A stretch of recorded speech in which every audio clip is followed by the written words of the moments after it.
Okay, hey everyone. Welcome to today's Studies of Religion lecture. So this is the HSC revision lecture for Studies of Religion. It'll fit for both 2-unit and 1-unit religion. Obviously, if you're doing 1-unit, there's going to be a few things that we look at that you don't have to think about because you're not doing those. But yeah, generally it'll fit for both 2-unit and 1-unit religion. Just a little intro to me. My name is Alice and I'm the lecturer for today. I'll do a little bit more talking about myself a bit later, but I just thought I'd start with a quick little bit about ATAR Notes. So since 2007, ATAR Notes has been offering heaps of free resources to make sure students can do well in their studies, particularly with Year 11 and Year 12.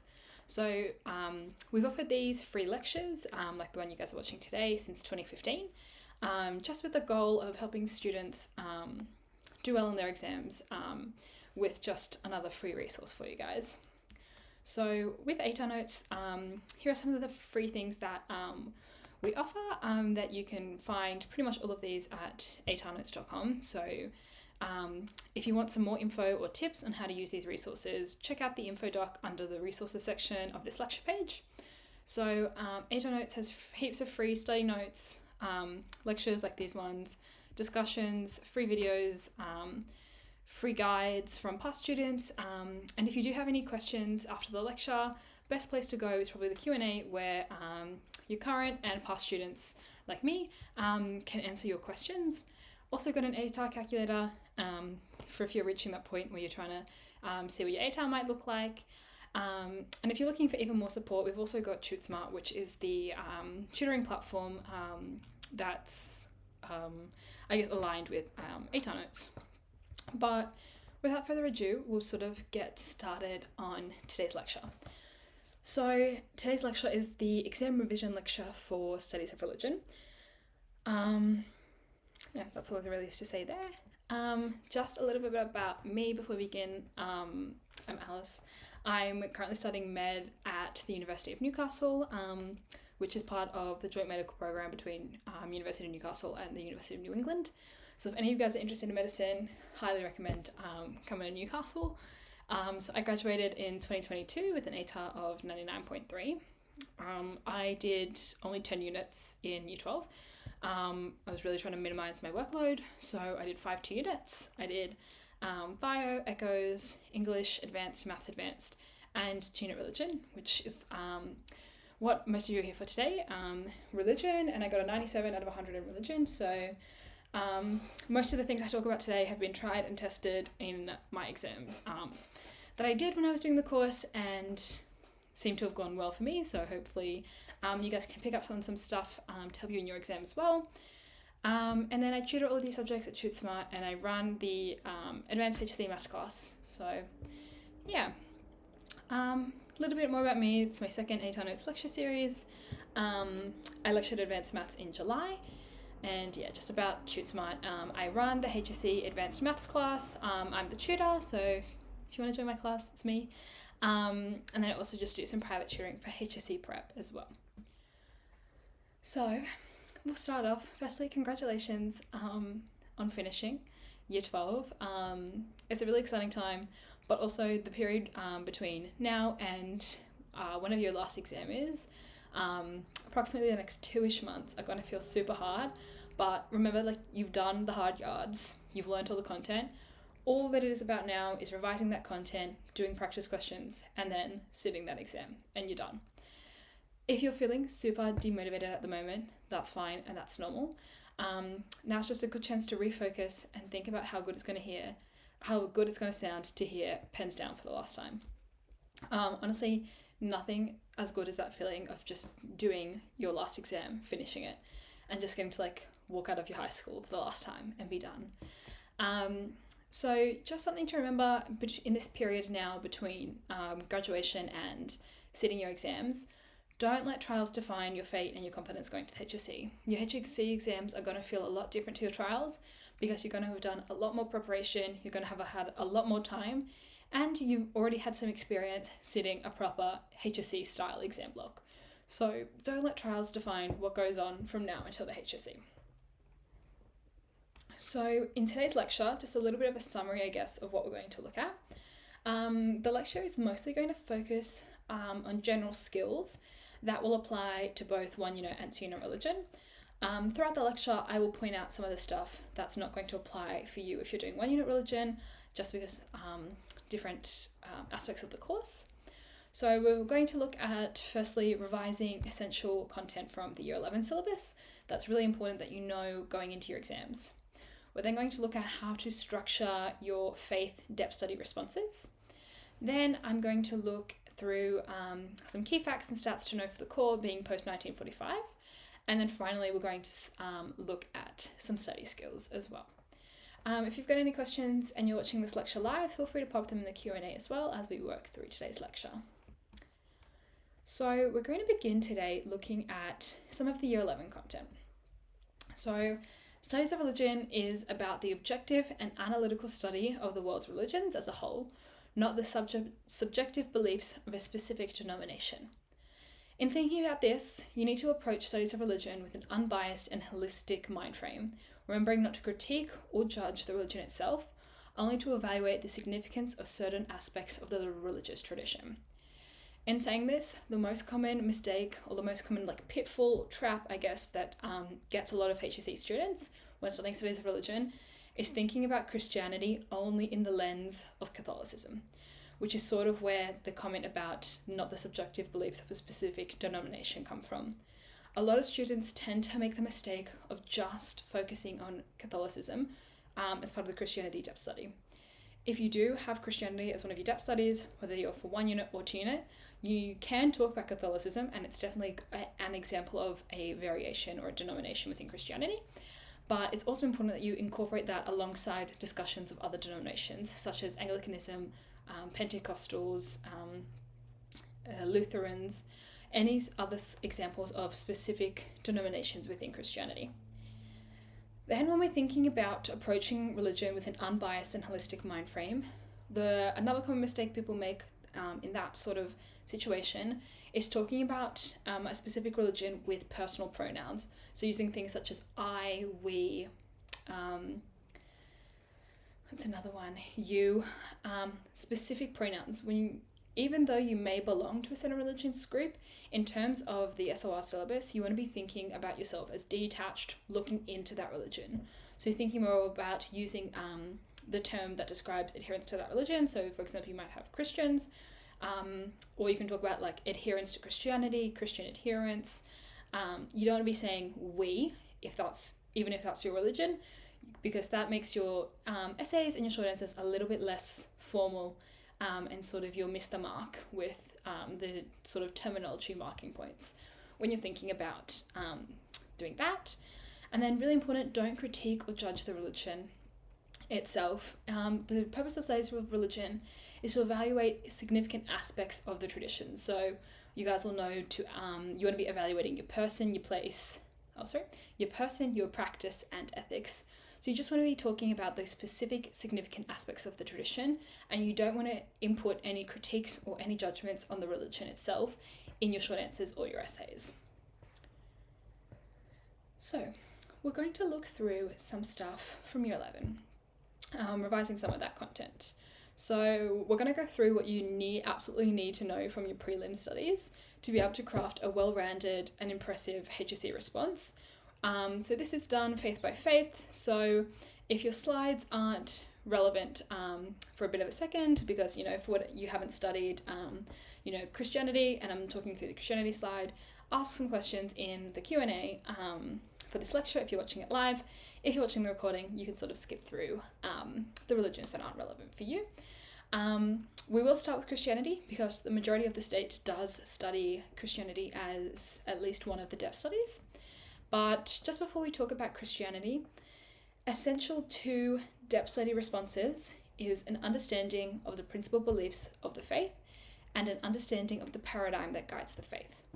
So regardless of whether you're writing an essay or a short answer, and regardless of whether you're writing on your person, your practice, or your ethics, you need to provide your response with structure through the discussion of the paradigm and the principal beliefs of that religion. Your paradigm should be incorporated into your thesis to give your argument a cohesive idea that you can discuss throughout your response, whether you're talking about person, practice, or ethics, and it will help link each of your arguments to one another, which is really important, especially when writing an essay, so you've got a really cohesive response and it doesn't feel disjointed as you move from talking, for example, about your person to your practice. Sorry, I don't know why I keep saying place. Anyway, so the reason that this is so important is because so many HSC questions involve some variation of the question, like how does this religion help adherents live a better life? So this might think about living like a Christian life. You might think about like living a good life, depending, of course, on what religion you're talking about.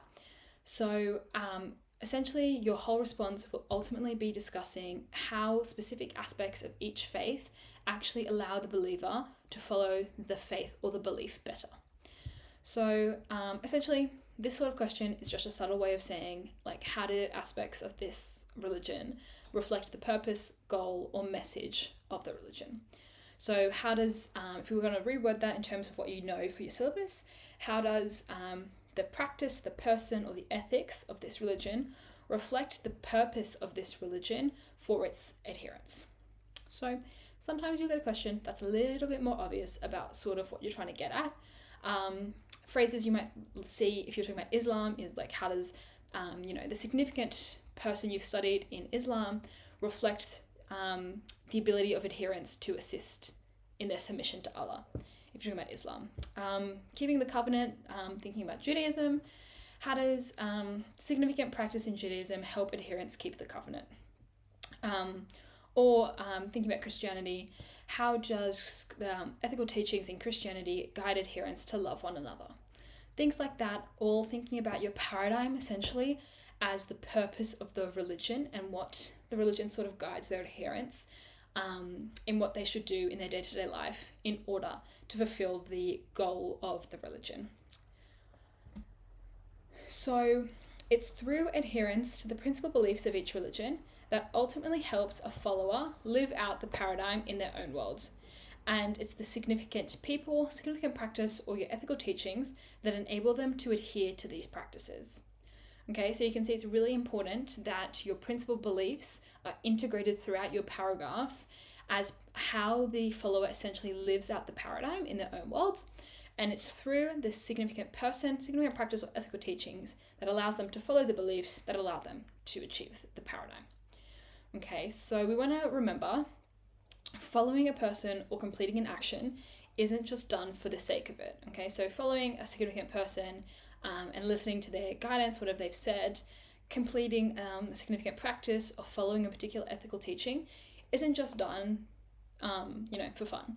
We want to be thinking about, why does a faith, whatever faith you're talking about as part of your depth studies, place value on these specific things, okay? And then essentially the answer in general is that it is following the paradigm of that religion.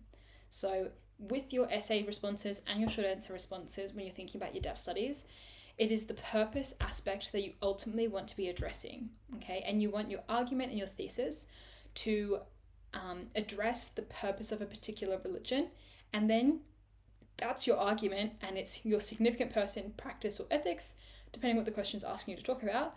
That's going to be your argument for that thesis, okay? So you don't want to press too much. I don't want to press too much on this topic, but the best way to elevate your response is just to be thinking really holistically about the paradigm of the religion you're talking about. So many students don't do this in their responses, and then they lack that really complex, holistic understanding of their thesis. So they often struggle achieving those top marks in their essay response because their thesis isn't where it should be sitting. Okay, so now that I'm talking about it, probably makes a lot of sense to talk about your paradigm. So just remembering, particularly with your essay responses, you want to outline the paradigm of your religion in your introduction as the thesis idea that you're going to be talking about throughout the response. So then talking about that paradigm links back to the holistic understanding of a religion, essentially showing Nessa that you know what they're trying to get you to do here. You're basically saying Nessa's giving you the information in the content, and you can demonstrate its broader meaning and its understanding in the real world for what this actually means for adherents. Okay, so essentially for example, if we're going to talk about Christianity, which we will in a minute, there's two main paradigms you can talk about: the love commandment or creating the kingdom of heaven on earth. And it's through these paradigms that each of the beliefs sit under that, and then your person, you practice your ethics, then help achieve, adherents to achieve those beliefs, which then helps them to achieve the paradigm. Okay? So then this is all relating to the concept that you would have spoken about when you first read through your syllabus at the very beginning of the Year 12 course about living in dynamic religions. Essentially, your depth studies are all trying to focus on the idea that no matter what religion you're doing, Christianity, Islam, Judaism, Hinduism, Buddhism, that they are all living and dynamic religions. So you always want to be talking about how does this religion get lived out in the everyday, okay? Essentially, the answer to that is through achieving the paradigm. So now that I've spoken about the paradigm for, probably like 10 minutes or so, we'll actually talk about the paradigms for each of the religions. So like I said, we'll focus first on Christianity.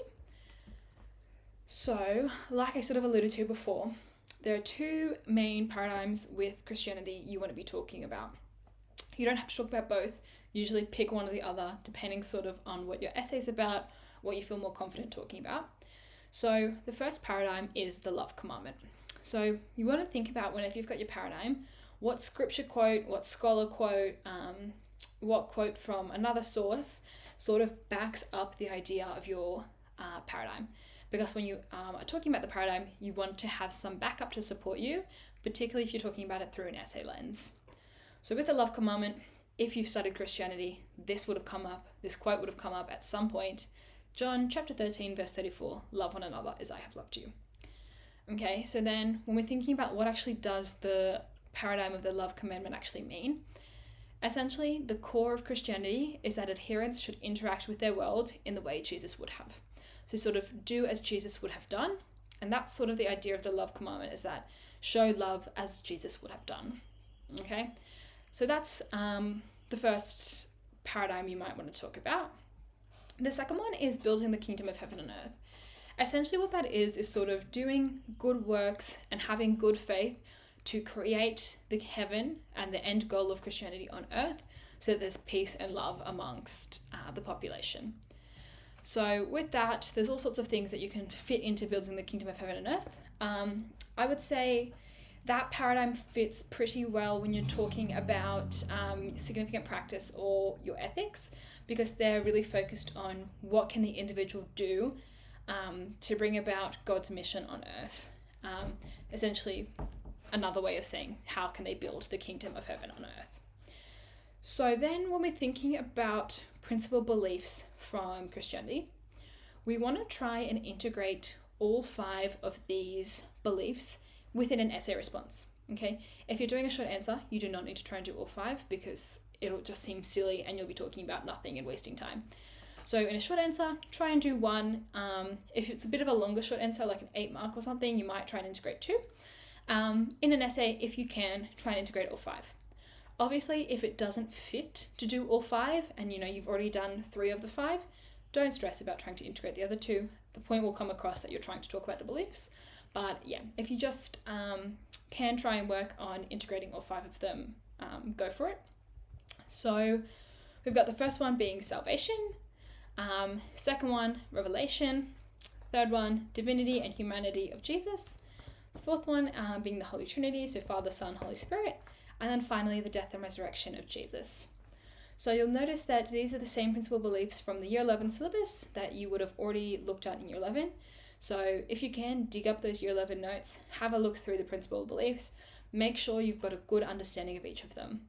Whilst you can't be directly asked on the principal beliefs in terms of saying what is salvation, you can be asked how the principal beliefs are expressed within a practice, how does a specific person talk about the beliefs, or talking about, if you're doing 2-unit, you will also have your principal beliefs come up in religion and peace. So it's really important that you know what each of them mean and how each of the beliefs link to both your paradigm and each of your person, practice, or ethics. So when we're thinking about how does these link to the paradigm, we want to be thinking about how does salvation link to the love commandment or trying to build the kingdom of God, kingdom of heaven on earth. So when we're thinking about salvation, the ability that we can eventually go to heaven, or people can eventually go to heaven, then we're thinking about the kingdom of heaven on earth. Thinking about Revelation, God revealing to Christians his word through Jesus, things like that, the love commandment. Okay, thinking about how this has been revealed to Christians as part of God's mission. Divinity and humanity of Jesus can sort of fit into both. Probably best the love commandment, that essentially this is about doing what Jesus would have done when Jesus was on earth. Your Trinity fits both. Your Trinity, thinking about the Trinity can fit anything. And then your death and resurrection probably best fits kingdom of heaven on earth, as it's about Jesus being having died and being resurrected, so that Christians can eventually have eternal life in heaven. So then when they are on earth, they have a responsibility to then fulfill the kingdom of heaven on earth. Then you also want to be thinking about, with all of these, where do your beliefs actually come from? With Christianity, fairly simple, your beliefs come from the Bible. And so, yeah, that's about all of the super important stuff from Christianity from the Year 11 syllabus. So I'm just going to leave this up for a second, just while I have a quick drink of water so you can read through it again.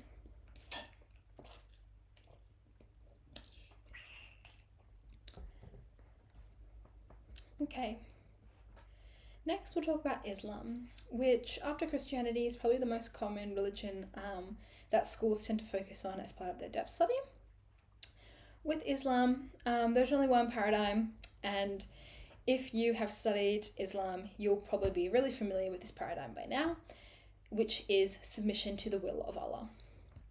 So again, we're thinking about what quote do we have from scripture or from a modern scholar or anything to back up the paradigm that we've got. So in this case, we've got, it is the guidance of Allah which is the true guidance, and we are commanded to submit to the Lord of the worlds. Okay, essentially submission to the will of Allah just means adherents should show total faith in Allah and His will to follow the straight path. Essentially, that's the entirety of the paradigm for Islam. And you want to be thinking, whenever you talk about your significant person, practice, or ethics for Islam, that you're linking and thinking about how does this help adherents submit to the will of Allah. Then when we're thinking about principal beliefs for Islam, there are 6 main principal beliefs that you'll notice are the same exact beliefs you talk about in Year 11 as part of the Year 11 syllabus. So again, if you've got these beliefs somewhere in your notes in the depths of your computer, go back, have a look over them, read them again. You want to have a really good understanding of the principal beliefs. So when we're thinking about the principal beliefs, you want to be using Arabic terms. It'll help you elevate your response and show a good understanding of the faith itself. So initially, you want to make sure that you do define the term if you are going to use the Arabic term. So essentially, you could write Tawhid, and then the first time you use it in brackets, you say the oneness of God. So Tawhid being our first principal belief. Then we've got Malaika, which is belief in the angels. We've got the books of Allah. Then we've got Rusul, which is about the prophets. You've got Akira, which is the afterlife. And then you've got fate and predestination. And then, like with Christianity, you want to be thinking about how do each of these principal beliefs link to the paradigm? Okay, so how does each of these things help adherents submit to the will of Allah? So essentially, if we're thinking about Tawhid and we're looking at the oneness of God, then obviously this helps submission to the will of Allah because they're submitting to the one God. Thinking about things such as the books of Allah give adherents the messages and the advice that they need in order to follow the straight path and thus submit to Allah. Thinking about fate and predestination. In Islam is the concept that they do have, Islamic adherents have free will, but Allah already knows the decisions they will make.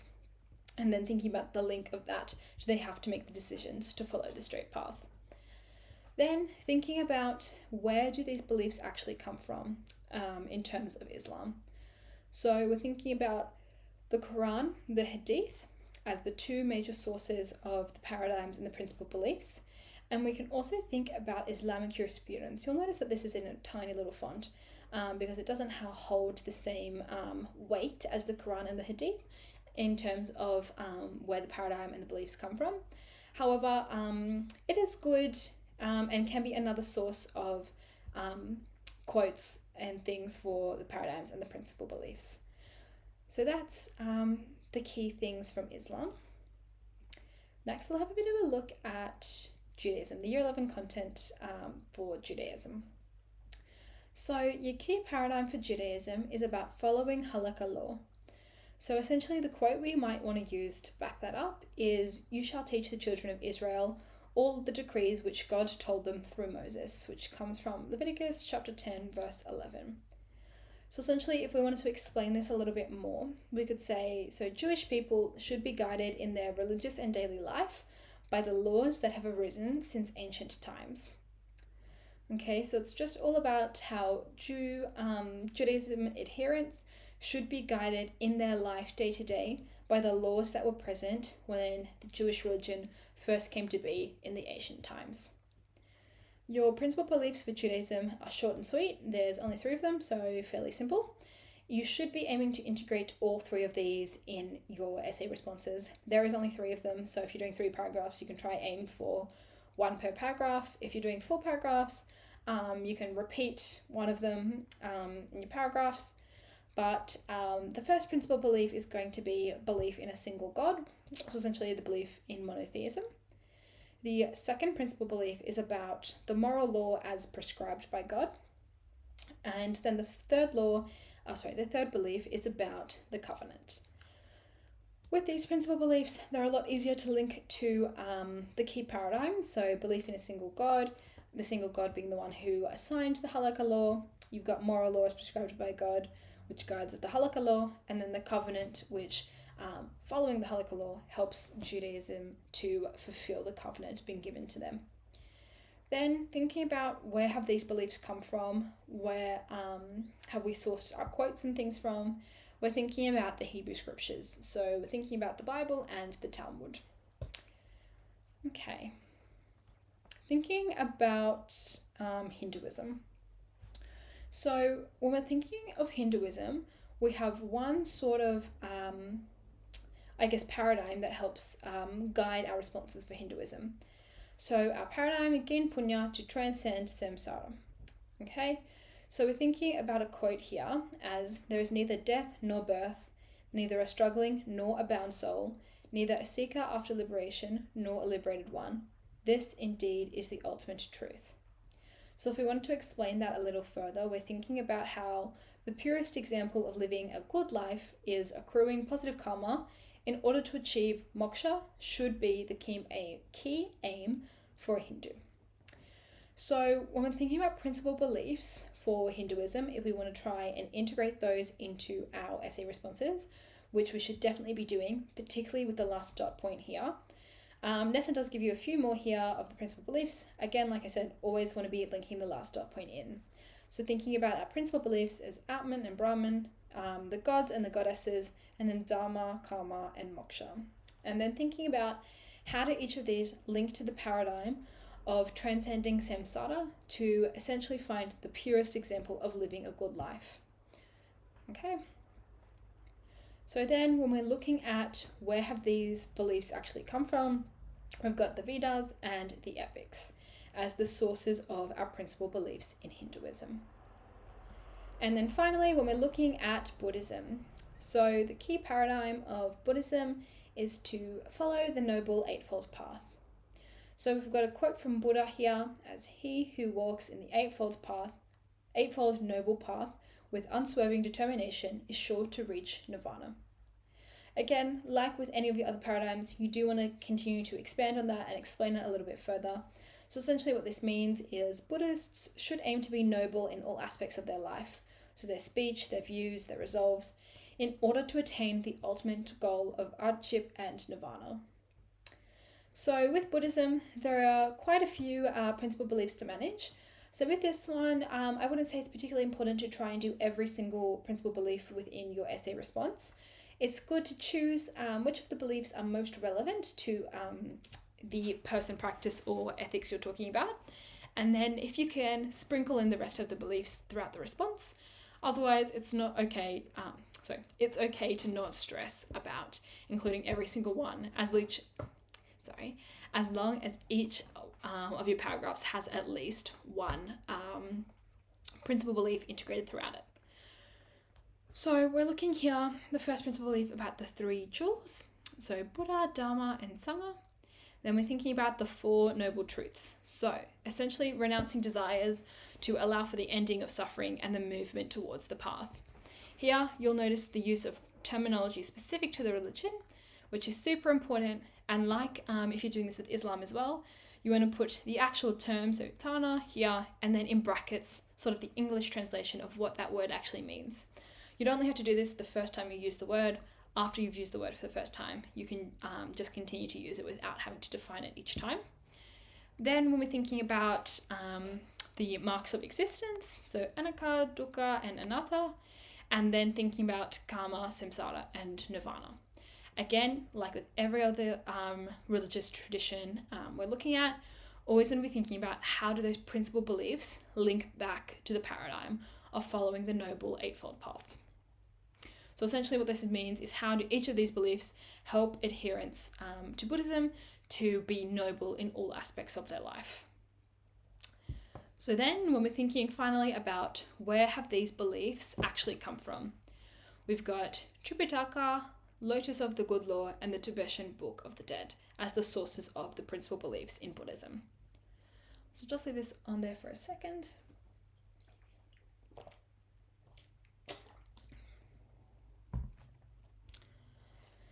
Okay, and so that is the end of the discussion on the Year 11 content that is super important for you guys going into your final HSC exam for religion. It's super important that you've got that Year 11 content down pat, because whilst you might not get a question specifically on the key paradigm will guide your essay response and will elevate it to be a really good, neat Band 6 response, because it covers the purpose of the religion and it gives you something to consistently link to throughout each of your paragraphs, so that even if you're talking about completely separate ideas in paragraph 1, 2, 3, and 4, you've got a key idea that flows through all of the paragraphs, linking them together, allowing you to have a really cohesive response to answer the question that you've been asked. Super important to find a way to link your paradigm to the question that has been asked of you in order to make sure that you get the marks for actually answering the question. So the next part of today's lecture is going to be looking in a little bit more depth at the depth studies. So thinking about how the depth studies should be structured, what you're expected to do, example paragraphs, and things like that. So you've got all the information at this point. You've got your Year 11 stuff, you've got all the knowledge you've done from Year 12. So then you want to be thinking about what's next. And what's next is actually applying all of that knowledge. So just as your information serves as your foundation, your formula, your hypothesis, or whatever other science metaphor you want to use, you want to build from it and you want to apply each of that stuff in your case studies. So then you're essentially looking at the data, which is, leading into my science metaphor here, being your significant person, your practice, and your ethical teachings. So when we're thinking here, we've got ethics, which direct adherents to live consistently with the principal beliefs. As sort of the main idea that'll flow through your ethics response is about directing adherents to live with the principal beliefs. Then we've got person or school of thought, which essentially is an exemplar or a model of how to live by the principal beliefs, which is sort of going to be the key idea that flows through your responses on your person or your school of thought. It's about them being a model. And then you've got your practice, which is a medium for adherents to express your principal beliefs, which again is sort of the main idea you're going to be looking at when you're talking about your significant practice. So Nessa actually likes to address some questions that focus on the integration of your people, your practice, and your ethics within one question. So thinking of these in terms of, holistic sort of questions, they're becoming a lot more common. You might not see that they will ask you about all 3 of your things, but you might find that they'll ask you about 2 things, or they'll just give you a really broad question and you get to pick which things you want to talk about. But it's really common for questions to be interrelated to one another. So it's important you know how your ethics, your person, and your practice all link together to create a living and dynamic religious tradition. So when we're looking at this particular example question, so Nessa actually did discuss this question in 2013. So it gives you a living religious tradition, gives you a Venn diagram with your purpose, your person, your practice, and your ethics, showing how they link up in the middle here. So this one is about your person and your practice and your ethics, ethics and your person. And then in the middle here, your person, your practice, and your ethics. So it's got, in your study of religious traditions, you have focused on 3 different interrelated aspects as shown in the diagram. And then you've got 5 different questions here, each on your different religious traditions. So essentially they follow the general pattern. Discuss the relationship between at least 2 of the aspects shown in the diagram on page 16, which is essentially where this came from, and the way they contribute to Buddhism as a living religious tradition. Obviously, this word here for Buddhism, Christianity, Hinduism, Islam, Judaism. So essentially here you've got the same question for each of your religious traditions, just obviously changing the wording for each of your questions. Something that I will note here is that this isn't always the case. I think it's a common trap students fall into in thinking that you're going to get the same question for every religious tradition for your essays, and then it's just going to change like the word Christian to Islam or something like that. This isn't true, and you can actually get different essay questions for each of the different religions within one exam. So if you look through some HSC past papers, you'll notice that there are some papers that do this, that the question for Christianity might be about the significant person, and then the question for Hinduism might be about the person and the practice. So don't fall into the trap of thinking all your questions are going to be the same. That being said, in this case they are. So what we're asked here is discuss the relationship between at least 2 of the aspects shown in the diagram. Now, my advice here would be to only do 2. I think it is better to sort of do just the 2, focus on them in a little bit more detail, have 2 paragraphs on each of the aspects you've chosen. So, for example, 2 paragraphs on your person, 2 paragraphs on your practice, and really focus on putting a lot of detail into those responses. I think you can definitely do 3. I think doing both your person, your practice, and your ethics is just a little bit more risky in that you often can't go into as much detail for each aspect that you're talking about, and your essay may feel a little bit short because you've only done 3 paragraphs. With religion and religion essays, I would say always want to be aiming for 4 paragraphs in order to really get the amount of detail that you need across in the response. So I guess that was just a big long-winded way of saying important to know how each of your ethics, your practice, and your person link together. And just another example of how it would be important to actually have a really good understanding of your paradigm.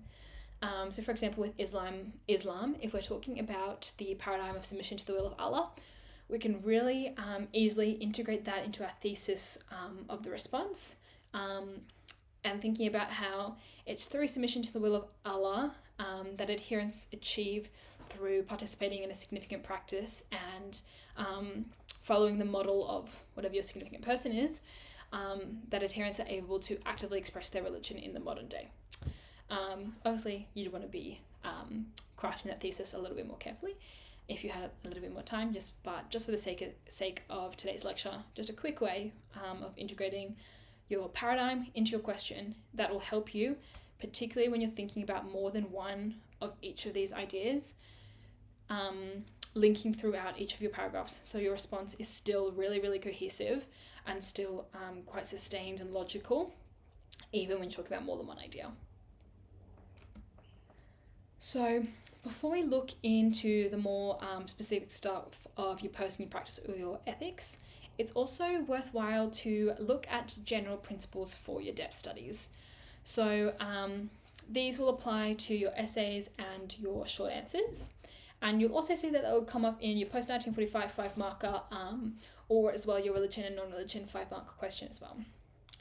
So just like all your other humanities subjects, if you do any of them, you'll notice just like those subjects, SOR markers value a holistic understanding of the topic, which then incorporates specific evidence to support your arguments. So essentially what that means is that you want to have a mixture of details in your essays and your responses to support the holistic argument that you've presented at the beginning. So thinking about details in terms of studies of religion, your details can take on many different forms. So you can have statistics. The statistics are a little bit more commonly coming up in post-1945 questions, particularly when you're thinking about relating to the census data. Not to say that you're not going to have statistics in your depth studies, because you most definitely can. They're just a little bit more common in your post-1945.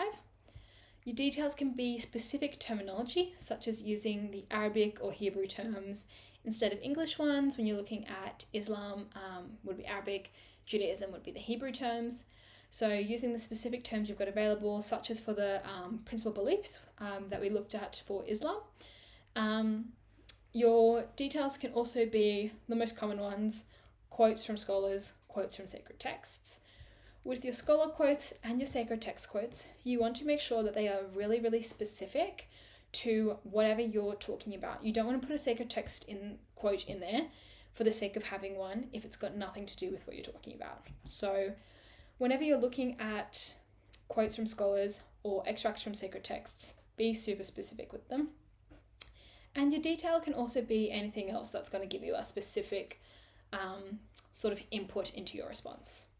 So when we're thinking about this, a really strong Band 6 response will have a variety of details integrated seamlessly throughout the response. And a really good Band 6 response will have at least one sacred text quote and one modern scholar quote per paragraph. I would say probably you want to be aiming for more than one, but at least one sacred text quote and one modern scholar quote per paragraph will help you on the way to getting a really good Band 6 essay or short answer response in studies of religion. So if you're a bit like me and you like to think about a bit of a formula to your writing, your studies of religion is constructed, I guess, in a similar way to either of your histories. So essentially, for every 2 marks, you want to be making 1 point, which will be accompanied by at least one piece of evidence or detail. So essentially, an essay should contain 10 points. So sort of thinking about like 3 points for 3 paragraphs. I would be aiming for 4 paragraphs of 3.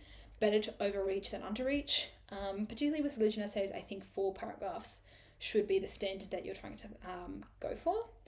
So then if you're thinking about an 8-mark mini essay, will make 4 points. So I'd probably say 2 paragraphs, each with 2 points in them. A 3-marker response will probably have 2 points in it. Like I said, better to overestimate than underestimate. So if you're in doubt about how many you should do, always round up. Then with your 5 markers, you need to make a minimum of 3 distinct points. To be safe, I'd always try to include 5 points, probably still only 3 bits of evidence, and then your other 2 points are sort of there just as like supporting explanations. But you just want to be making sure that you're hitting each of the marks whenever you've got your responses. So then when we're thinking about timing for religion, and particularly your depth studies, you get roughly 2 minutes a mark for longer written responses. So on the front of your paper, NESA will say, or will recommend spending 35 minutes for the essay. But I would say it's important to try and spend at least 40 minutes for the essay in order to make sure you've got enough time to do 4 paragraphs with enough detail in them for your essay to actually be quite sustained. So this works out to spending roughly 8 minutes per body paragraph. And then that would leave you with about 5 minutes for the introduction and about 3 minutes for the conclusion if you wanted to spend 40 minutes on that essay response. In doing that, I would say it's important to practice writing those short answer questions. Practice writing those paragraphs in 8 minutes so that you know you can achieve 8-minute body paragraphs. If it's going to take you a little bit longer, then you need to account for this and budget your time a little bit different, depending how long you know it's going to take you to write that essay. Then I would say 10 minutes for your section 1 5 marker. If you're doing 1 unit, you only have one 5 marker. So only need 10 minutes there. If you're doing 2 unit religion, you're going to need 20 minutes to do both sets of 5 mark questions. Then I would say you've got about 15 marks for your section 2 short answers. I'd be probably spending about 30 minutes per set of short answers. So if you're doing 1 unit, that's 30 minutes in total. You only have one set of short answers. If you're doing 2 minutes, you want to be doing 60 minutes in total, 30 minutes for each set of your short answers. And then I would also say 10 minutes per block of multiple choice questions. So 10 minutes if you're doing 1 unit, 20 minutes for 2 unit because you have 2 sets of multiple choice to do. Now with timing, I think I'll share with you my sort of approach to it. It is a bit unique, I guess, in that I always did one of my essays first. The first thing I did when I sat down in that exam was I did whichever essay I thought was going to be harder. The reason for that is because I'm the kind of person who, if I know the essay question is hard, I will spend the entire time thinking about the essay question until I get to doing it. So do the essay first, get it out of my mind, and then I would move on to doing one set of my, or at least one set, that sometimes I would do both, of the multiple choice questions. So my logic behind that was a bit like, okay, I've just written a whole essay. Your multiple choice gives your hand a little bit of time to rest in between writing responses. Because all you have to do is circle the little bubbles, and you spend a fair bit of time reading as well, so you don't even have to do anything with your hands for some of that time. So I found it was really good to write my essay, do my multiple choice, and then write my second essay, so that I would get the stress out of my head about writing the essays. I always stress about those essays, I don't know why, but get the stress out, have both my essays done, but at the same time, give my hand a little bit of time to rest in between them so that I can still write really quickly doing the second essay as well. If that works for you, it works for you. It might not work for everybody. Some people like to do the paper, completely front to back in order. And if that works for you, no, nothing's stopping you. So just go ahead, do whatever is going to work best for you. So then the most important thing to your depth studies is being able to synthesize your understanding of religious principles and the content you've been taught. So you want to be able to synthesize the paradigm, the beliefs, and the contemporary adherence to a religion with the content that you've learned about the person, the practice, or the ethical teachings. So your thesis for any extended response or essay should directly link into the beliefs or the paradigms that will help adherents achieve what you're talking about. So that'll help you keep you on track. Again, helps give you a really cohesive response, really complex, holistic understanding of whatever religion you're talking about. So I would always say it's worth opening up the very first line of an essay with an explanation of the paradigm of that religion. And then because your significant person, practice, and ethical teachings are actually support for your argument, you want to ensure that you can discuss the nuances of each of your person, practice, and ethical teachings in a way that still supports the original point you're making while still building on a really good, solid response. So, if it sounds difficult, don't worry. We will go through how to do this. First thing you want to do, introduce the big idea first before you move into your discussion of something specific innate to your person, practice, or teaching. So for example, start with a non-specific statement about your person, your practice, or your teaching that links to your paradigm. Then about halfway through your paragraph, you want to then thinking about link whatever you're talking about and link its significance back to the faith and back to the paradigm. If you're only doing it at the beginning of the end, it becomes a little bit, forced. It comes off to the marker as you're only doing it at the beginning and the end because you have to. So you want to be thinking about linking back to your paradigm, the significance of the faith, about midway through the paragraph. So from there, you want to show how this might be achieved in practice. So then after you've spoken about the significance to the faith, you want to talk about a specific denominational nuance or a more general modern example. And then you want to finish up your paragraph with a judgment. Now, this judgment is not a judgment of the religion. It is not saying something is good, saying something is bad. It's more about a judgment of the significance or the importance of whatever your particular person, practice, or ethics is that you're talking about in the paragraph. Your question will guide you sort of on what you want to be making your judgment on. So for example, if the question's like discuss the significance, then you want to be, at the end, provide a judgment on the significance and that sort of thing. So then roughly you want to be following this sort of pattern. So one body paragraph should equal one contribution or one impact. This is being specific to your significant person. One body paragraph is one contribution or impact of your significant person. Each of your paragraphs should have a new point. So essentially, each paragraph should talk about a new and unique contribution that your significant person has made. You want to be using at least 2 to 3 quotes. They can come from all sorts of places, and you want to have a bit of a mix of sources of your quotes. So you want at least 1, probably 2 sacred text quotes. With your significant person, it's not always going to be the Bible because not every religion uses the Bible. So that might be the Bible, it may be the Quran, or something like that, whatever is relevant for your specific religion. So then you want to use at least 2 to 3 sacred text quotes, and then I would say also want to be using at least 2 other quotes from a person, a figure, a statement, something other than the sacred texts. This just gives you a really good nuanced understanding of the modern religion as well. When you're thinking about your topic sentence, you want to make sure it relates to your main idea.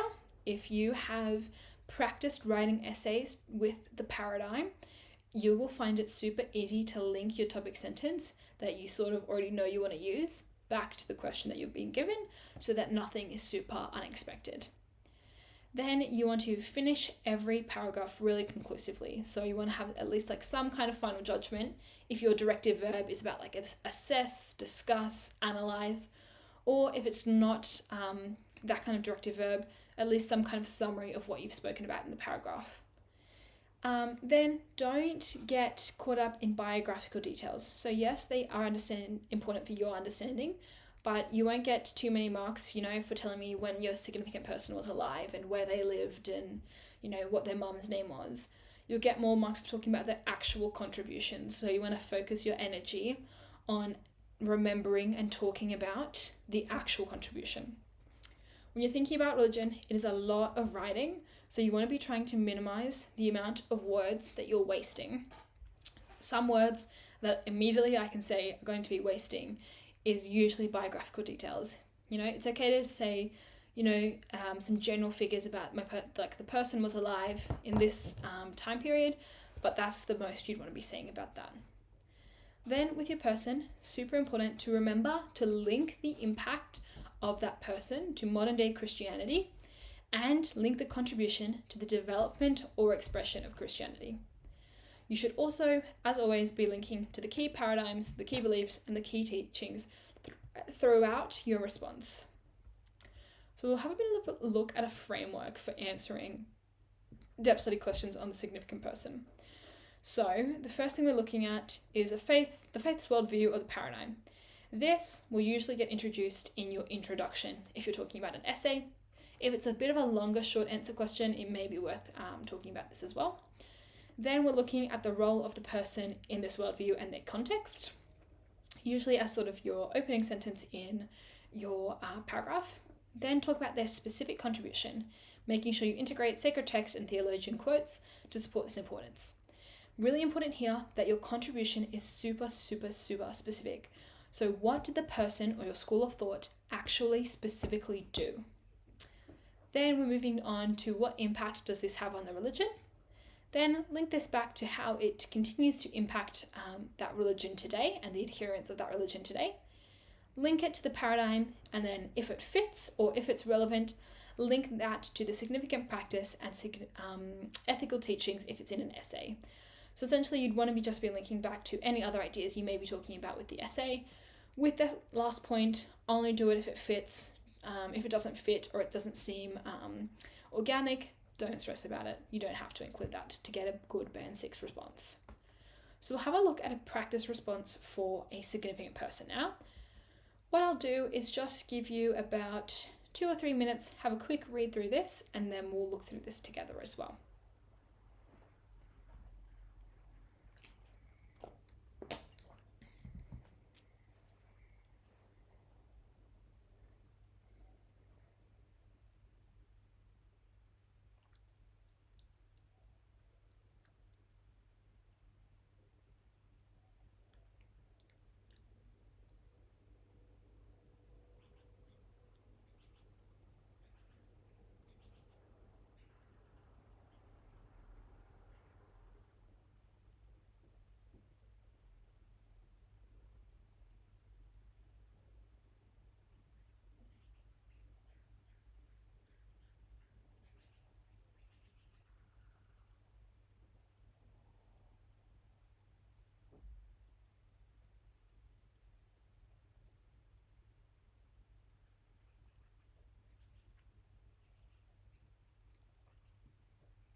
Okay, so the significant person Imam al-Shafi, 767 to 820, further highlights how Islam assists adherents with daily living, showcased by his contributions to jurisprudence. During Shafi's time, there were two conflicting schools of Islamic jurisprudence: the Hanafi school, which used qiyas for decision making, and the Maliki school, which used the Quran and Hadith. As this was creating divisions within Islam, which causes strength to disappear, Shafi created his own school of fiqh to unite the schools through a new process of reasoning, which his book Al-Risala outlines. The key sources, he argued, are the Quran, Hadith, Ijma, and Qiyas. In united the two schools in a balanced manner. He also unified Islamic beliefs and prevented the legal system of the time from breaking away from the mainstream. This process developed, strengthened, and grew as it still exists today and provides guidance for issues still to come for future generations to follow, regardless of era and context, assisting adherents to remain on the straight path.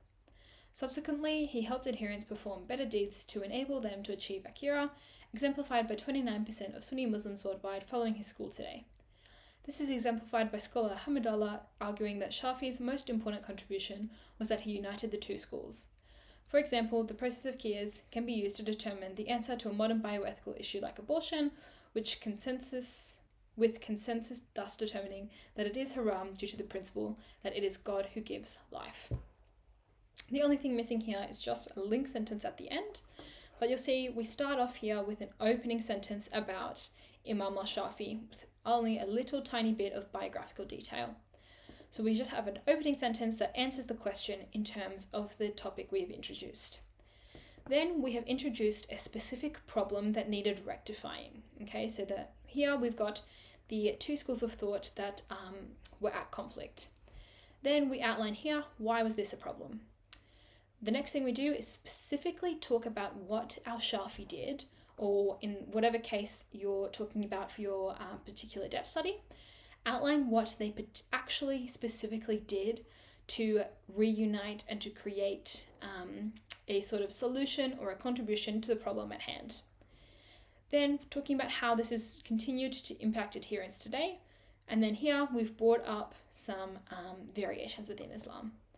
Then we've continued to talk about how this could be applied, integrating something else, another area of our depth study, in this case bioethics as a specific ethical teaching. And then the only thing we would include here is the final link sentence about relinking back to the paradigm. So you then are going to notice you can structure your notes around the key impacts, contributions that the person made. So you want to aim for 4 individual ones, but 2 ideal ones. Essentially, the idea of having 2 ideal ones comes from the hope that your essay will be integrated with another topic, so you'd only need to talk about 2. So we've got what was the contribution. We want to give a little bit of detail, get a scripture quote, modern impact, link back to the belief or paradigm, and you can think about immediate impacts as well as lasting impacts as well. So if you structure notes around each of these key points, it then becomes super easy to build your responses and your practice questions from there. So next we'll look at significant practice. So similar to your paragraphs on your sick person, you want to be analysing how your prescribed practice allows the adherent to better connect with their faith, and how does it express the beliefs and what is its significance to the faith. So when looking at the significant aspect of Ness's task, it's slightly different, but can best align with the impact of the significant person study. So what is the ultimate consequence in the modern world of the significant practice, and why do adherents continue to participate in this significant practice? With your significant practice essays, you do need to be able to broadly describe the practice itself, and then have small aspects of the practice that are an easy way to structure your paragraph or ideas. So we'll have a little bit of a look at how we can structure our significant practice responses. So we can start by looking at what is the faith's worldview, thinking about the paradigms, beliefs. Again, if you're doing an essay response, you've probably already talked about this in your introduction, and you don't need to do it in your paragraph on the significant practice. So then we want to be talking about the role of the practice in whatever worldview and the sources of this practice. Then think about a specific aspect of the practice itself. For example, if you're looking at Hajj, thinking about a specific rite of Hajj, such as entering the state of Ihram, as being a specific aspect of the practice. When we're talking about and explaining the specific aspect, we want to integrate sacred text and theologian quotes to support the importance. Then, thinking about the impact on the individual or community. Your question may specify, talk about the impact on the individual, or talk about the impact on the community. So obviously you may only be doing one of these. If it doesn't specify, assume that the question wants you to do both. Then you can talk about specific denominations and how there are specific aspects of a practice that vary within denominations. Link it back to your paradigm, and then again, if it fits, link to the significant person and the ethics if you're in an essay and it's going to fit. So we'll have a little bit of a look at another practice response. So I'll give you a few minutes just to read through this, and then we'll go through it.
Okay, so looking at this paragraph here, the beginning and ending elements of weekend worship, the gathering and the sending, are integral to understanding Christian beliefs.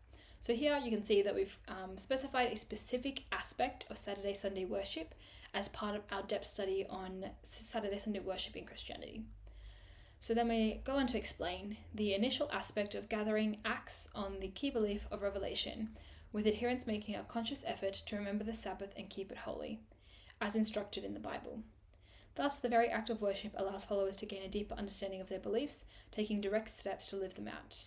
In the Catholic denomination, this feature of the Mass is often paired with the sign of the cross, a vocalization of the belief in the Trinity, with adherents offering their prayers in the name of the Father, the Son, and the Holy Spirit. So here we've outlined a specific aspect of the gathering. We've talked about what it means, we've used it as sacred text quote, and then we've also talked about variations. Equally as essential to worship is the aspect of the sending, which literally prompts Christians to go therefore and make disciples of all nations, baptizing them in the name of the Father and of the Son and of the Holy Spirit. An instruction to create the kingdom of God on earth and fulfill their central paradigm. See here, we are specifically relating it back to the paradigm. In a way, this reflects the belief of the divinity and humanity of Jesus, with adherents working to emulate Jesus through the central tenet of evangelizing. Thus, the representative nature of the gathering and sending aspects of Saturday Sunday worship allow Christians to live out their key beliefs and paradigm, gaining a deeper understanding. So you can see here really clearly throughout this response how we have integrated each of the different points that we need to be talking about into the response in a really seamless, good flow paragraph. The only thing I would add in here is just to add maybe a quote from a scholar or a Christian organization that further shows the modern importance and the everyday importance of Saturday Sunday worship, specifically the gathering and the sending. So then we want our notes to reflect the impact of the aspect of the practice. So how do we move from the detail to the impact on the community or the individual?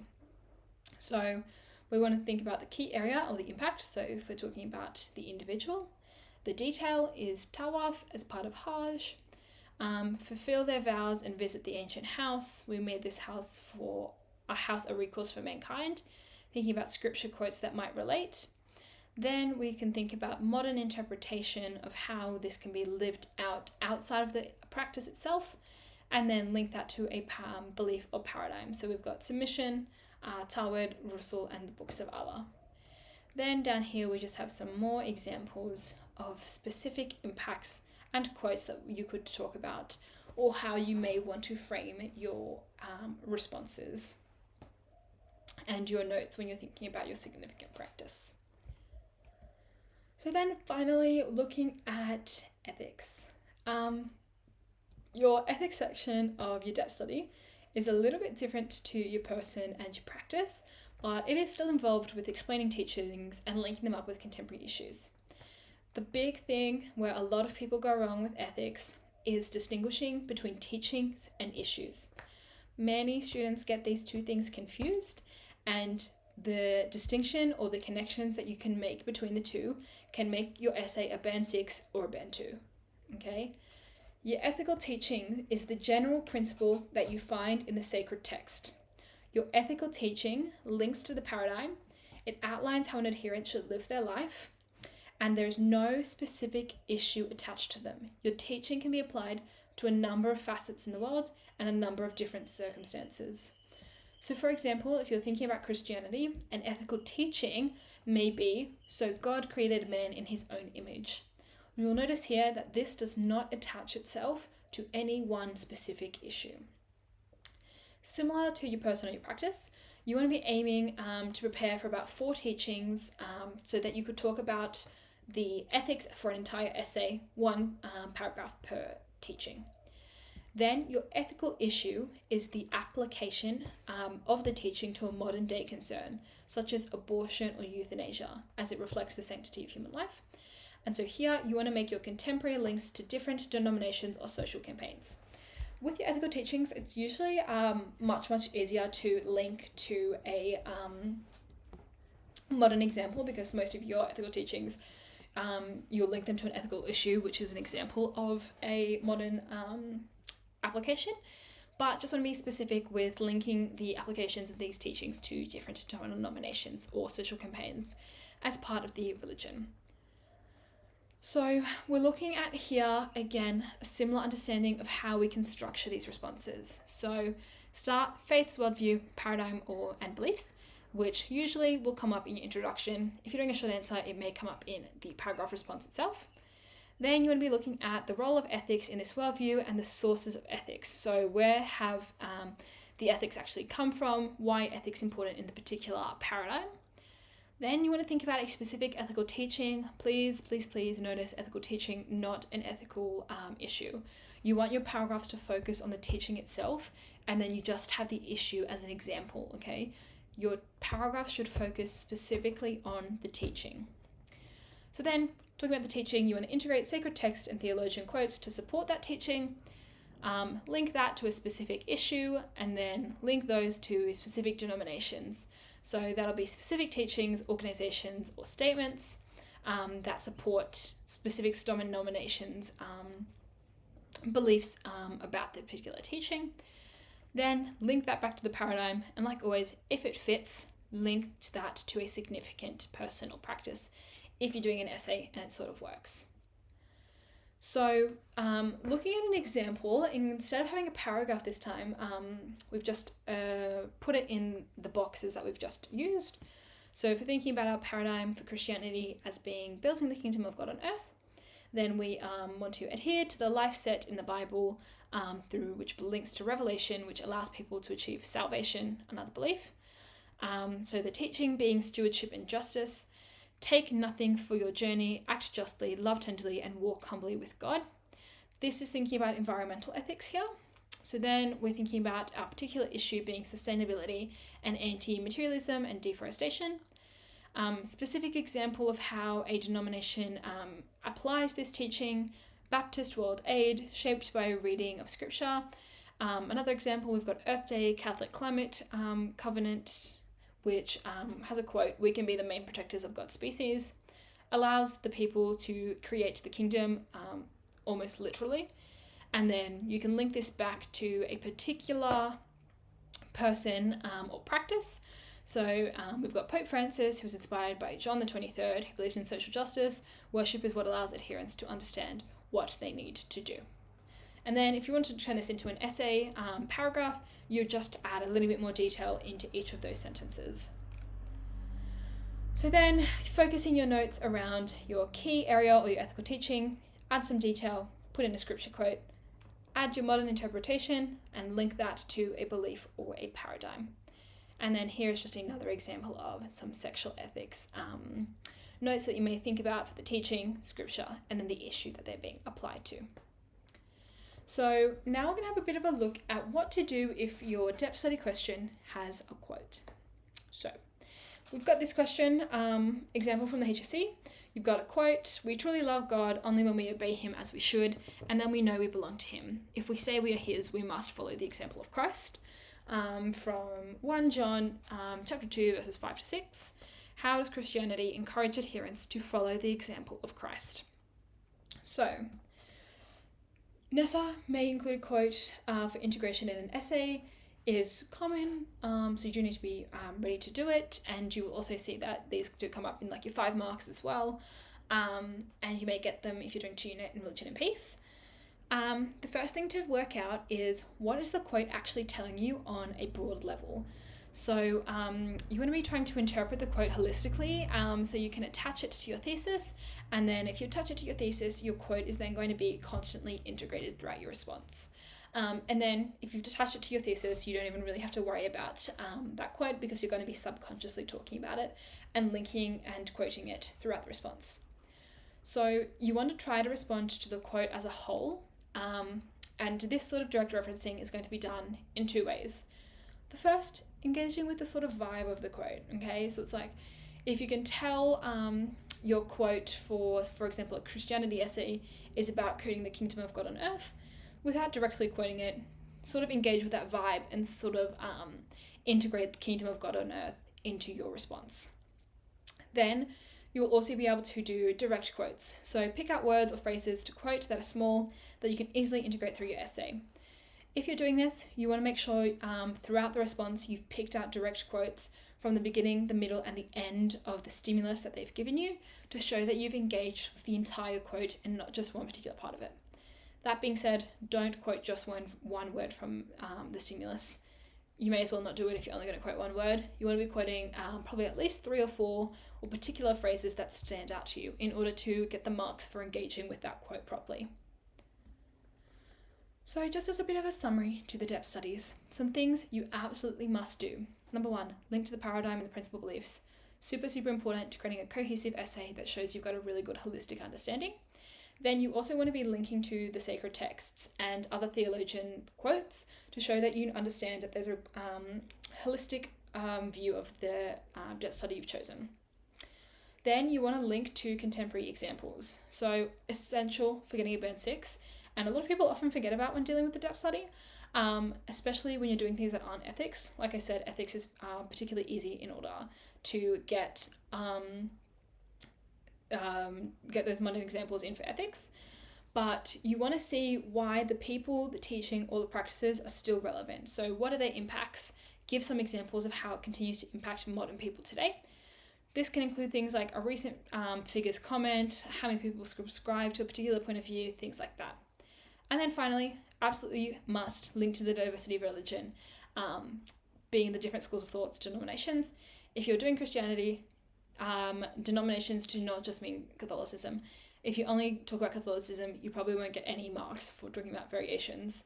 So make sure you talk about more than just Catholicism.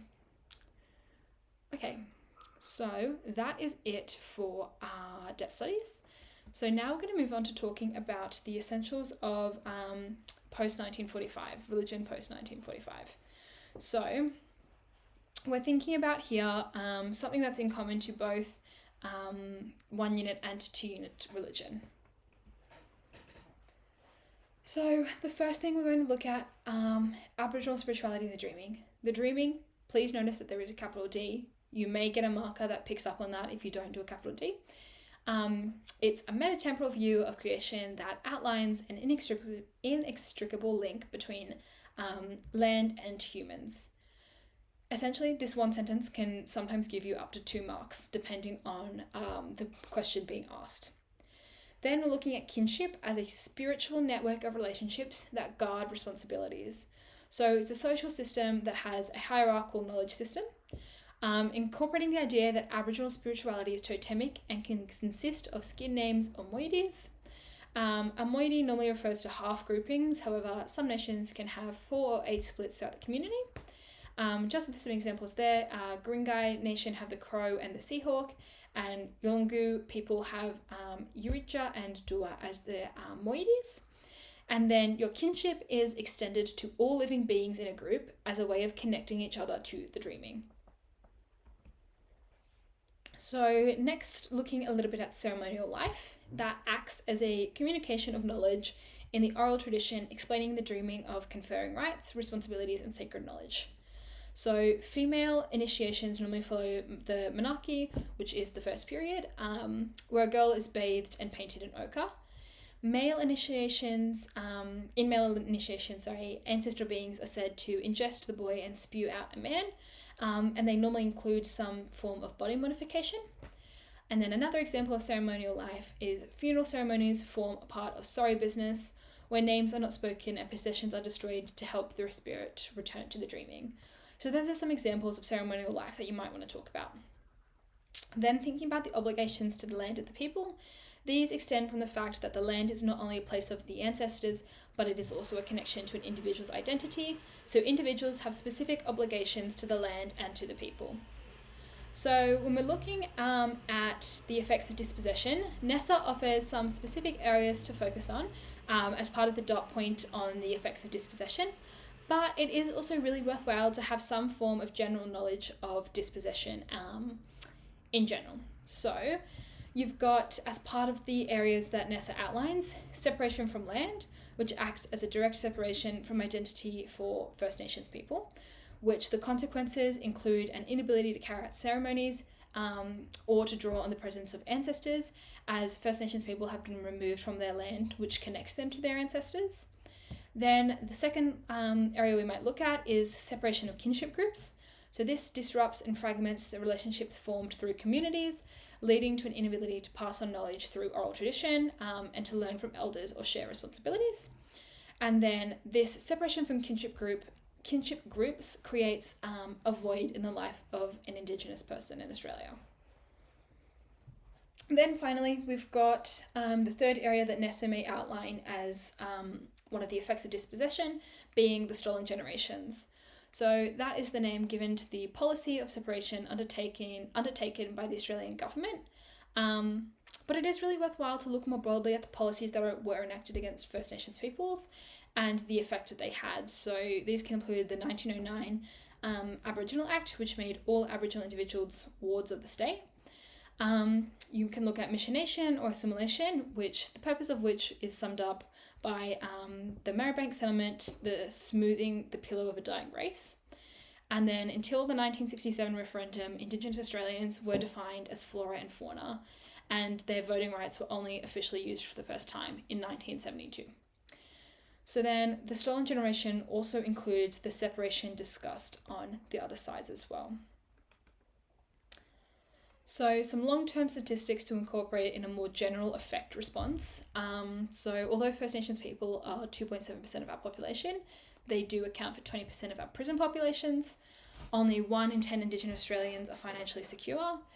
And in comparison to their white counterparts, Indigenous people have about 10 years less life expectancy and suffer from drug-related mental illness at 5 times the rate.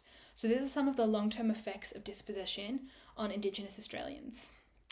Then thinking about some quotes you might want to use, you've got the high rate of continuing social dislocation, and Aboriginal imprisonment is the direct result of the separation of children from their families in which the church was complicit. So that comes from the Anglican Church of Australia from the Diocese of Perth. And then from Kevin Rudd, you've got the quote from his sorry speech. We apologise for the laws and policies of successive parliaments and governments that have inflicted profound grief, suffering and loss on these, our fellow Australians.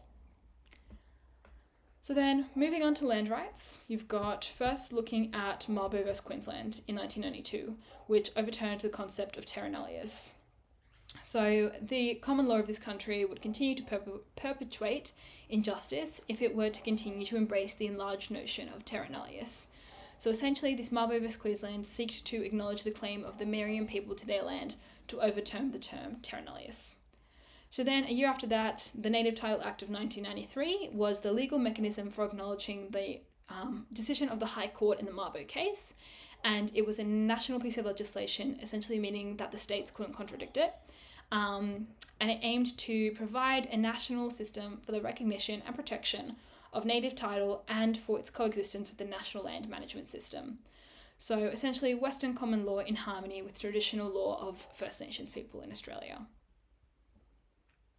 And then finally, with the land rights, you've got the Wik Peoples versus Queensland, which happened in 1996, that offered a little bit more clarity to native title to essentially show that the leasehold or pastoral land title can and will coexist with traditional claims to the land. However, it was still recognised in the case of dispute between native title and leasehold title that leasehold title will be upheld. Essentially, this is what Nessa wants you to know, that power was transferred to the states, so who could upgrade land to freehold title and extinguish native title. And then the Howard government then passed the Native Title Amendment Act in 1998, which created a 10-point plan about native title.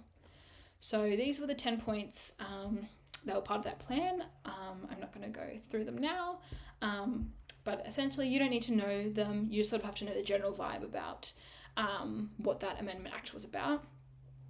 So essentially, the gist of native title is that it's not necessarily all-encompassing, but there was legal acknowledgement that Australia was not empty, and that there were inhabitants with their own traditions. So this rekindling the connection with the land was the first step in returning purpose, direction and spirit for Aboriginal Australians. And it is through the dreaming that these connections were made possible, with stories, songs, knowledge and sites constituting evidence of connection to the country. And then just a quote from Father Pussy, "My land gave me my identity, and if I don't fight for it, then I will be moved out of it, and it will be the loss of my identity." So moving on from Aboriginal spirituality onto, I guess, the second part of religion in Australia post-1945, talking about accounting for Australia's current religious landscape. So the first thing you sort of talk about in part of the current religious landscape might be about Christianity being the major religious tradition. So in our 1901 census, 96% of people identified as Christian. In 2016, this was down to 52.1%, coming down from 61% in 2011. Then you've got some further statistics about denominations, and it wasn't until 1906 that Catholicism overtook Anglican as the biggest denomination of Christianity within Australia. So a lot of this comes from immigration. So if you're ever talking about immigration, one thing you always want to talk about is the abolishment of the White Australia policy in 1973. So prior to this policy, the majority of your immigration came from Italy, Greece, and Eastern Europe post-World War II, which brought in a lot of Catholic and Orthodox immigrants. So between this period before the abolishment of the White Australia policy, there was a 13 million person increase in Australia. And essentially it also allowed a lot of British people to immigrate into Australia. So then, as when the White Australia policy was removed, there was a big influx of Vietnamese refugees, and then conflicts in other parts of the world increased immigration, which caused an increase in non-Christian religions in Australia. So you can see here some statistics on Islam, Hinduism, and Judaism, caused by immigration after the abolition of the White Australia policy. So then just a little bit of some statistics on immigration. So in 2010, Asian immigration surpassed European immigration for the first time, but does not include New Zealand migrants because of our Kiwi neighbours aren't part of the migrants program, because we've got different immigration policies with New Zealand.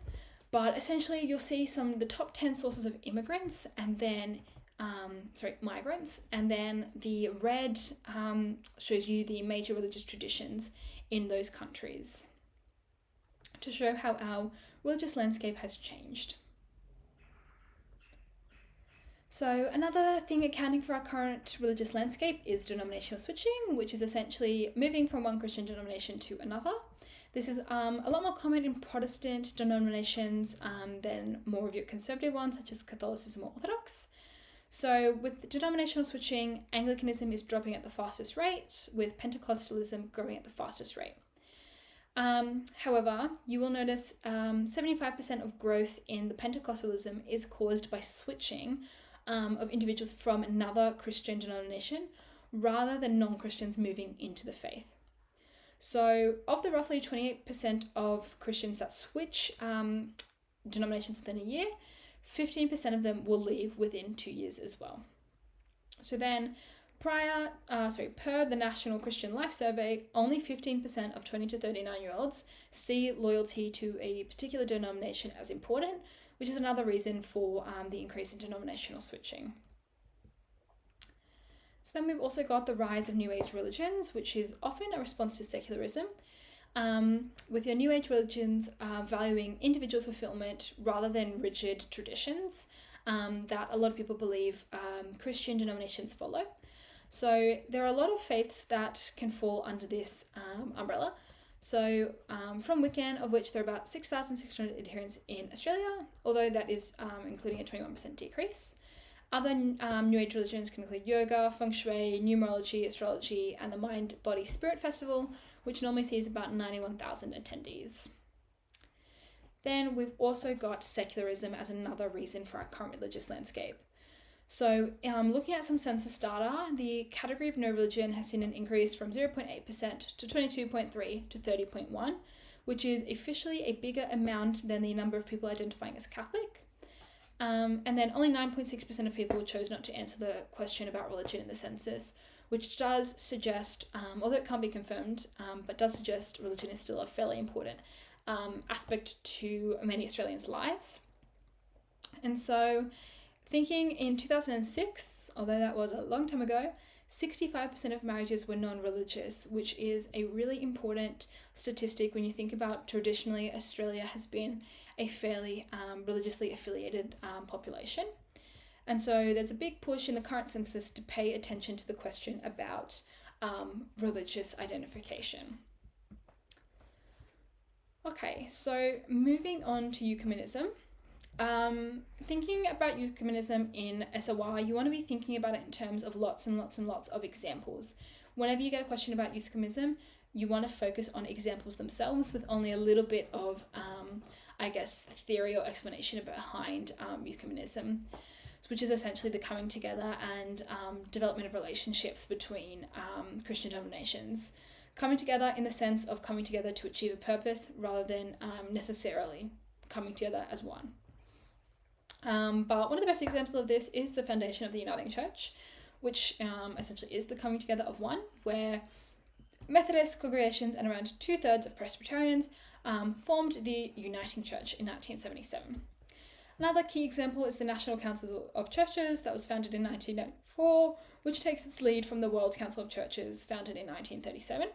So the Australian Council of Churches, which is a previous form of the NCCA, passed a resolution to abolish the White Australia policy in 1966. So you can use that as a specific example of how the NCC tries to work towards ecumenism. It runs the national program on refugees and displaced people that's helped refugees from Sudan, Yugoslavia, and Iraq. It runs the National Aboriginal and Torres Strait Islander Ecumenical Commission, and its 2006 social justice statement calls for action to eliminate Indigenous poverty. So you can talk about all of those things as examples of ecumenism from the National Council of Churches. And then you've also got the other big example being the New South Wales Ecumenical Council, founded in 1982, that emphasises the central bond with Christ churches through having 16 member churches from 3 denominations that work together through various appeals, such as the Christmas Bowl Appeal, Migrant Sunday, and operating a House of Welcome. Then we've got interfaith dialogue, which is essential in a multi-faith Australia. And your interfaith dialogue is all about promoting better communication and common understanding between different religions in Australia. So again, like ecumenism, you want to be focusing here on different examples that you can use, and most of your responses on interfaith dialogue for your 5 markers will focus on specific examples, or you want to be focusing on specific examples.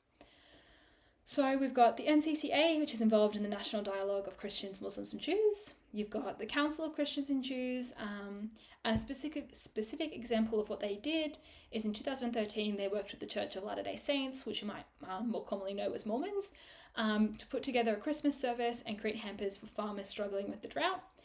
And then you've also got the Columban Centre for Christian-Muslim Relations, which runs educational seminars, including tertiary level academic courses on Islam and interfaith dialogue. And they've got the Golden Rule Post, which is an Australian resource for building and promoting interfaith relations, that was officially launched in Parliament in New South Wales on the 19th of June 2013. And then finally, the last bit of our crash course on post-1945, looking at spirituality and reconciliation. You've got the Royal Commission that says reconciliation is absolutely paramount to overcoming injustice. So given that churches tended to play a really big role in the injustice against Indigenous Australians, many churches have become involved in trying to right the wrongs of the past. So as mentioned, you've got the NCCA, which has the National Aboriginal Torres Strait Islander Ecumenical Commission, which gives Indigenous members a voice on their faith. You've got the Uniting Aboriginal and Torres Strait Islander Christian Congress, which was formed in 1982, and it released a covenanting statement in 1994 attempting to try and seek forgiveness. And then you've also got, there's been a week of prayer for reconciliation between Christians, Jews, Islamics, and Buddhist groups since 1993 as well. So that was a really quick crash course about summary, quick revision about post-1945. Remembering here, you only need to be able to write 5 marks worth of a question for any of these aspects. So with each of the slides we looked at, you want to be able to write at least 5 marks, at least one 5-mark question on each slide. So the last part of today's lecture is looking at specific skills for studies of religion. So thinking about types of studying, this is not religion specific, just in general. You can be any combination of learning types, and it can vary from subject to subject. So you want to be utilizing, no matter what learning type you are, active study techniques to enrich your studying and make it easier to remember. And then my big advice, do practice papers until you literally feel like you're psychic enough to guess the questions because you've read that many of them. Practice papers is, the solution to any problem in terms of studying for the HSC. So thinking about poor time management, particularly in religion exams, because there is a lot of writing. So you want to make it more challenging to write in your practice sessions. This can make it feel a lot breezier in the actual exam. You might have already done this. If you haven't, you may have seen someone who's done it, people who tape batteries to their pens when they write practice essays to make it harder to write in the practice sessions. But then when you go into the exam without the weights on your pen, it becomes a lot easier to write and you feel a lot breezier. You can also sort of see some people will do this writing on a towel. It's meant to make writing harder. Essentially, if you think that's going to help you to do it harder in your practice and then make your actual exam feel a lot easier, go ahead, give it a go, see how it goes.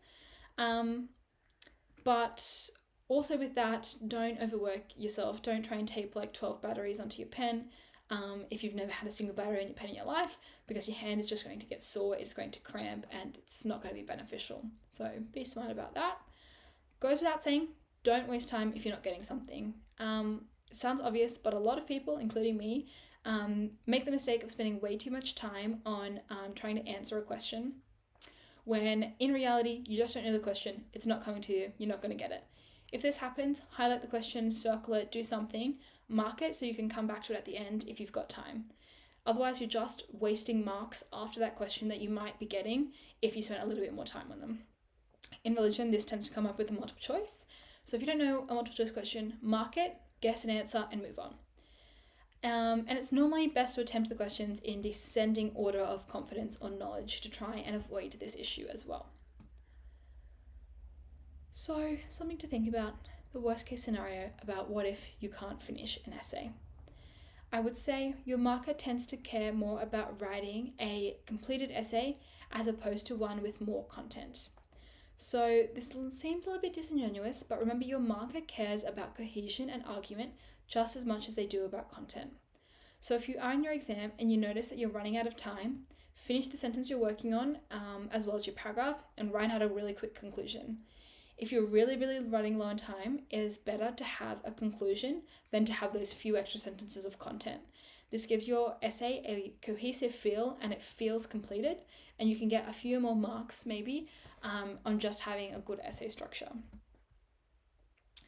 So if you want to write out your responses with perfect clarity, you need to practice. You need to practice writing those essays until that they come to you naturally.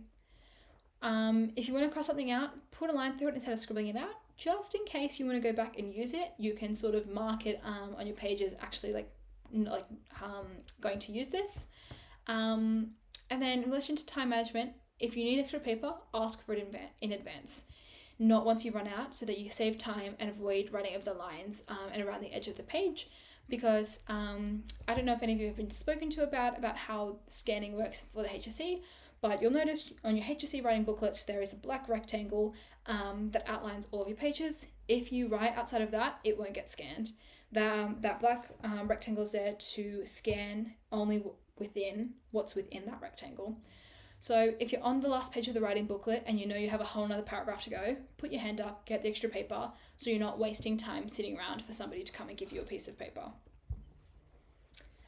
So, as you know, being confident in your exams is a big factor in doing well. The more confident you feel, the better you feel, and the less likely you are to be stressed, which is your absolute best game plan for success.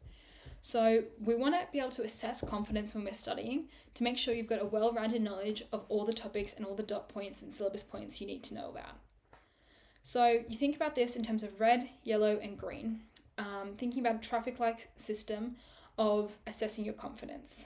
When you're studying, keep going with different areas until they are at the green level. Don't spend too much time revising topics or subtopics that you already know are at the green level, because then you're just sort of wasting time when you could be gaining marks practicing things that are at the red or the yellow level. So a little bit about planning pre-HSC. You've reached the holidays, your study is going to look a lot different. Ultimately, every student's study plan is going to look different, but I think sort of a good way to go about it is to first decide which subjects you want to tackle. Always want to think about pair two opposite subjects together. There's a lot of research that suggests doing that helps you remember the content better. So think about a really content-heavy subject against maybe a calculation subject. So essentially like one of your humanities, thinking about like SWR, English, history, against, maths, physics, bio, and pairing your opposite subjects together to work on in one day. And then with the exception of a few subjects, you want your study to be fairly even. So there are going to be some subjects that you feel like you're going to need a little bit more time on. For me, I really always struggled with English, was not my thing, did not love it. So for me, I always wanted to spend a little bit more time doing my English stuff. So that was my exception on the one subject I would spend a little bit more time on. But in general, you do want your topics and your subjects to be fairly easy. So work backwards, start with what subject you want to spend the most amount of time on, block that into your calendar, then evenly fill out the rest of your subjects. So then finally, if it gets overwhelming, talk to someone. It's okay to have to talk to someone and get some stuff off your chest. In terms of just some final words, don't discuss your responses after the exam. It can be so tempting, but it will just stress you out. If you are on any discussion groups and you know you're going to get stressed out if people are talking about the exam, don't look at those discussion groups. It's fine. Once you get out of that exam, there's nothing you can do about it. Honestly, overthinking will just lead to you being stressed, being worried, and spending the next month until you get the results in stress. Take it from me, I worked out after I had done my English exam that I wrote one of my essays on the wrong question, and I did nothing but stress about it for literally like a month. And you know what? It was fine in the end. Still got a band 6. It was literally fine. So most of the time when you're overthinking things, or you're trying to discuss them, or you read something online, it's going to cause you stress about something you don't need to stress about. Take it from me, I promise you, it'll all work out. You never know what happens behind the scenes in the HSC Marking Centre, so no stress. Don't overthink it. Just because you didn't answer in the exact same way as someone else doesn't necessarily mean you were wrong, doesn't mean they are wrong. Just means you could have 2 different approaches to answering the same question and both of them could be right. And then as students, you tend to over amplify faults and failures. Even you may not have even lost a single mark for doing them. So particularly with humanities subjects where there is no particularly right answer, it's not like walking out of a maths exam and someone's gotten 6 and you've gotten 40, where one of those answers will be right and the other one has to be wrong. With your humanities subjects, you can have literally 2 completely different responses and still both get full marks for them. So don't think about it too much, don't stress. If you get into a cycle of over amplifying your faults or your failures, talk to someone about it, get it off your chest, and you'll get through this. I believe in you. All the HSC students before you will tell you that it is so sweet to hear somebody say pens down for the last time and to feel yourself on the other side of the mountain of the HSC. So you can get through this. I believe in you. But that's it for today. Thank you guys for coming to today's lecture, and best of luck for HSC exams. You'll all do so well. Just keep in mind everything we talked about today, and you'll be able to ace all of your studies of religion responses.